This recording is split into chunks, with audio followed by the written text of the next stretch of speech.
माझं नाव मनोज मिस्त्री. मी निर्मल industry controls private लिमिटेडमध्ये जवळजवळ 13 मे 2002 ह्या डेटपासून जॉईन झालेलो आहे. जवळजवळ 18 ते 20 वर्ष झाले. ज्यावेळेस माझी अपॉइंटमेंट झाली होती ती ॲज अ क्वालिटी कंट्रोलर म्हणून क्वालिटीचं डॉक्युमेंटेशन पार्ट जे आहे ते मी हँडल करायचो.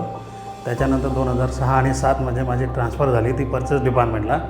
तेव्हापासून मी कंटिन्यूस पर्चेस डिपार्टमेंटमध्येच वर्किंग करत आहे.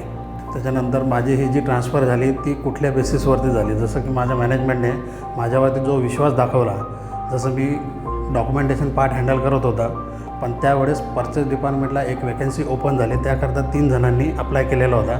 त्यापैकी मी एक होतो. त्या 3 जणांपैकी माझं सिलेक्शन झालं आणि मला पर्चेस डिपार्टमेंटला तिकडे प्रमोट केलं.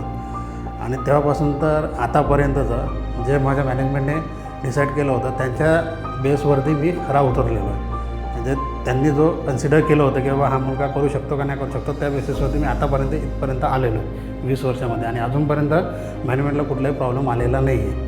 आपल्या निर्मल कंपनीला 50 वर्ष पूर्ण झाले असल्याकारणाने जे मॅनेजमेंट आहे, जसं की प्रकाश देसाई आणि विकास देसाई यांना भरभरून शुभेच्छा.